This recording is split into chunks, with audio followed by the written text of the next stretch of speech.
మీరు ఎట్లయితే కష్టపడి మన ఎమ్మెల్యే గారిని 48,000 మెజారిటీ తోటి గెలిపించారో అంతకంటే ఎక్కువ నేను గాని ఎమ్మెల్యే గారిని కష్టపడి మిమ్మల్ని అందరినీ గెలిపిస్తాం. నేను ఒకటే చెప్పేది, నా ట్రిగ్గర్ అయినా టార్గెట్ అయినా దయాకర్ రావు, టీఆర్ఎస్ పార్టీ. నువ్వు ఎంతో మందిని కోవిడ్ లో పోషిస్తున్నావు, ఎంతో మందిని గ్రూపిజం చేపిస్తున్నావు, ఎంతో మంది తోటి చెడు ప్రచారం అనేది చేపిస్తున్నావు. దయాకర్ రావు గారు, నేను చెప్పేది నీకు ఒకటే, ఈ స్టేజ్ మీద నువ్వు అనుకున్నట్టుగా మేము పారిపోయే పిరికోళ్ళం కాదు.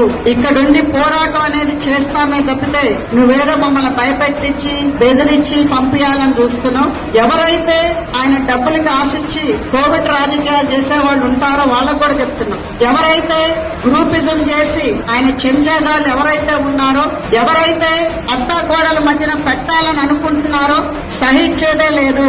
తప్పకుండా ఎట్లయితే పోయినసారి వచ్చిన దగ్గర నుంచి ఇప్పుడు 2 years అవుతుంది, జూన్ నుంచి 2 years లో ఎట్లయితే పోరాడి చేశామో అసలైన రాజకీయం నువ్వు చూడలేదు. ఇప్పుడే చెప్పారు జాన్సమ్మలో 2-3 రకాలు ఉన్నాయని. 3వ రకం చూస్తే నువ్వు తప్పకుండా రాజకీయ జీవితానికి మాత్రం పర్మనెంట్ గా పర్వతగిరిలో కూర్చోవాల్సిందే అని చెప్తున్నా ఈ స్టేజ్ పైన. నువ్వు మా పర్సనల్ లైఫ్ లో కూడా వచ్చి నా ఫ్యామిలీ మీద మాత్రం ఈగ వాళ్ళగానే నువ్వు బతుకు అని చెప్తున్నా. ఈ ఫామ్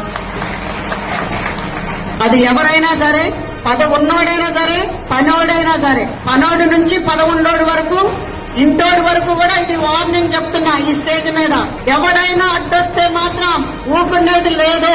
మస్ అయిపోవాలంటే మాతోటి పెట్టుకోండి, అంతేగాని వీళ్ళు ఆడోళ్ళు కదా ఊకుంటారని అంటే మాత్రం ఆడోళ్ళం కాదని ఆడు పులులు అని నిరూపించినాం.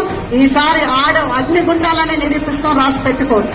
పార్టీకి నష్టం చేసే పనులు చేస్తున్నారో తప్పకుండా వాళ్ళకి గుణపాఠం నేర్పిస్తాం, గుణపాఠం చూపిస్తాం కూడా. అది ఎట్లా ఉంటది అనేది.